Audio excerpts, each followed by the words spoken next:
Ma ogtahay inay jiraan cuntooyin badan oo haddii la isku daro ama la iska daba cuno lagu xanuunsan karo ama lagu sumoobi karo?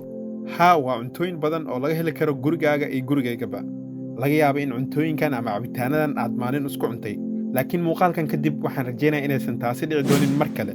Haddaba cuntooyinka ama cabitaanada aan la iska daba cuni karin waxaa ka mid ah caanaha iyo kalluunka. Kalluunka iyo caanaha waa cuntooyin ay ka buuxaan nafaqooyin, balse waxaa laga yaabaa marka la isku daro inaysan awood u yeelan inay sameeyaan nafaqooyinka saxda ah. Taasina waxay sababi kartaa dhibaatooyin caafimaad. Jirka bini'aadanka uma baahna cuntooyin kala duwan oo ay ku jiraan kiimikooyin isku mid ah. Waxay sababi kartaa in jirka uu sumoobo oo matag iyo shuban uu qofka ku dhaco. Labo, ha isku cabin biyaha liinta iyo caanaha. Caanaha iyo liinta hal meel ma wada geli karaan, oo haddii la isku qaso iskuma milmaan. Haddii qofku caanaha ku daro liin dhanaanta, wuxuu jirkiisu samayn karaa sun, taas oo sidoo kale keeni karta dhibaatooyin dhanka wadnaha ah. Saddex, ha isku cunin ama ha isku darin lowska iyo saliid saytuunka. Lowska ayaa aad muhiim ugu ah jirka aadanaha, waxaana laga isticmaalaa goobo fara badan. Lowsku waxa kale oo uu leeyahay borotiino iyo karbohaydraytyo aad u sareeya. Sidoo kale lowsku waxa uu ka mid yahay nafaqooyinka ugu muhiimsan cuntada, gaar ahaan wuxuu muhiimad u leeyahay dadka doonaya inay miisaanka iska ridaan.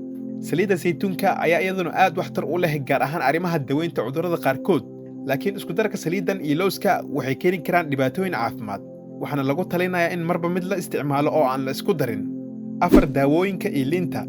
Marka aad daawo qaadanayso, ma wanaagsana inaad ku dhex qasto biyaha liinta, sababtoo ah waxaa ka dhalan kara gaas oo qofka u horseedi kara dhibaato caafimaad oo halis ah.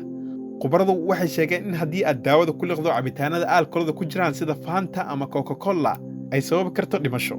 Sababtuna waxay tahay in gaas badan uu ku jiro cabitaanadaasi. Waxaa intaas la raaciyaa in liinta ama cabitaan kasta oo aalkol ku jirta aan lagu dari karin daawo. 5, ha isku cunin hilib ceyriin ah iyo ukun. Isku darka hilibka aan la karin iyo ukunta ceyriinka ah waxay dhibaato ku keeni kartaa jirka aadanaha. Dadka qaar sun ayay ku noqon kartaa halka qaar kalena ay u horseedi karto matag iyo shuban. Sababtoo ah waa inaan sidaas loo isticmaalin. Hilibka ceyriinka ah wuxuu keeni karaa waxyeelooyin haddii aan la raacin sidii loogu talagalay oo ah in la yareeyo xaddiga nafaqooyinka ku jira. Khubaradu waxay sheegeen in ukunta ceyriinka ah aysan lahayn nafaqooyinka ku jira jirka aadanaha, laakiin waa inaan la cunin ilaa la kariyo ama la shiilo si ay jirka ula falgalaan. Khubaradu waxay dadka kula taliyaan inay cunaan wax ay og yihiin inay faa'iido u tahay oo aanay wax dhibaato ah u keenayn.